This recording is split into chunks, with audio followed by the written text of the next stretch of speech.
নবী সুলাইমান আলাইহিসসালামের বাদশাহীর ঘটনা কোরআনের আলোকে।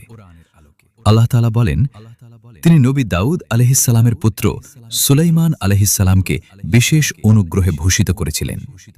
তার কাছে শুধু রাজত্বই নয়, বরং নবুয়াত, জ্ঞান, বিচার বুদ্ধি এবং অদ্ভুত সব নিয়ন্ত্রণ ক্ষমতা ছিল। বিশাল রাজত্ব ও অনন্য ক্ষমতা। সুলাইমান আলাইহিসসালামের রাজত্ব ছিল পৃথিবীর অন্যতম বিস্ময়কর। তিনি মানুষ, জিন এবং পাখিদের উপর কর্তৃত্ব করতেন। আল্লাহ তার জন্য বাতাসকেও অনুগত করে দিয়েছিলেন। তিনি যেখানে যেতে চাইতেন, বাতাস তাকে দ্রুত সেখানে পৌঁছে দিত। পিঁপড়ার কথা বোঝার ঘটনা।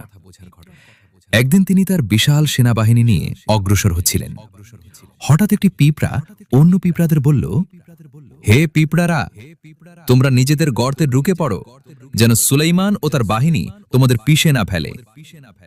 এই কথা শুনে সুলাইমান আলাইহিসসালাম হাসলেন এবং আল্লাহর কাছে কৃতজ্ঞতা প্রকাশ করলেন। এই ঘটনা কুরআনের সূরা আন-নামলে উল্লেখিত। ৩. হুদ হুদ পাখির সংবাদ। সুলাইমান আলাইহিসসালাম একদিন তার পাখিদের পরিদর্শন করছিলেন। তখন দেখলেন একটি পাখি নেই। সেটি ছিল হুদ হুদ পাখি। পরে হুদ হুদ ফিরে এসে জানালো, সে সাবা নামক এক রাজ্যের খবর এনেছে, যেখানে এক রানী বিলকিস সূর্যের উপাসনা করছিলেন। ৪. সাবার রানী বিলকিসের ঘটনা।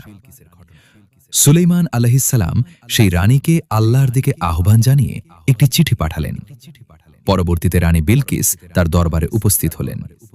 সুলাইমান আলাইহিসসালাম আল্লাহর দেয়া শক্তির মাধ্যমে তার সিংহাসন মুহূর্তের মধ্যে এনে দিলেন। এই অলৌকিক ঘটনা দেখে রানী বুঝতে পারলেন, এটি সাধারণ কোনো রাজত্ব নয়, বরং আল্লাহর পক্ষ থেকে এক মহান নিদর্শন। অবশেষে তিনি ঈমান গ্রহণ করে বললেন, আমি সুলাইমানের সাথে আল্লাহ, যিনি সকল জগতের প্রতিপালক, তার কাছে আত্মসমর্পণ করলাম। ৫. জিনদের উপর কর্তৃত্ব।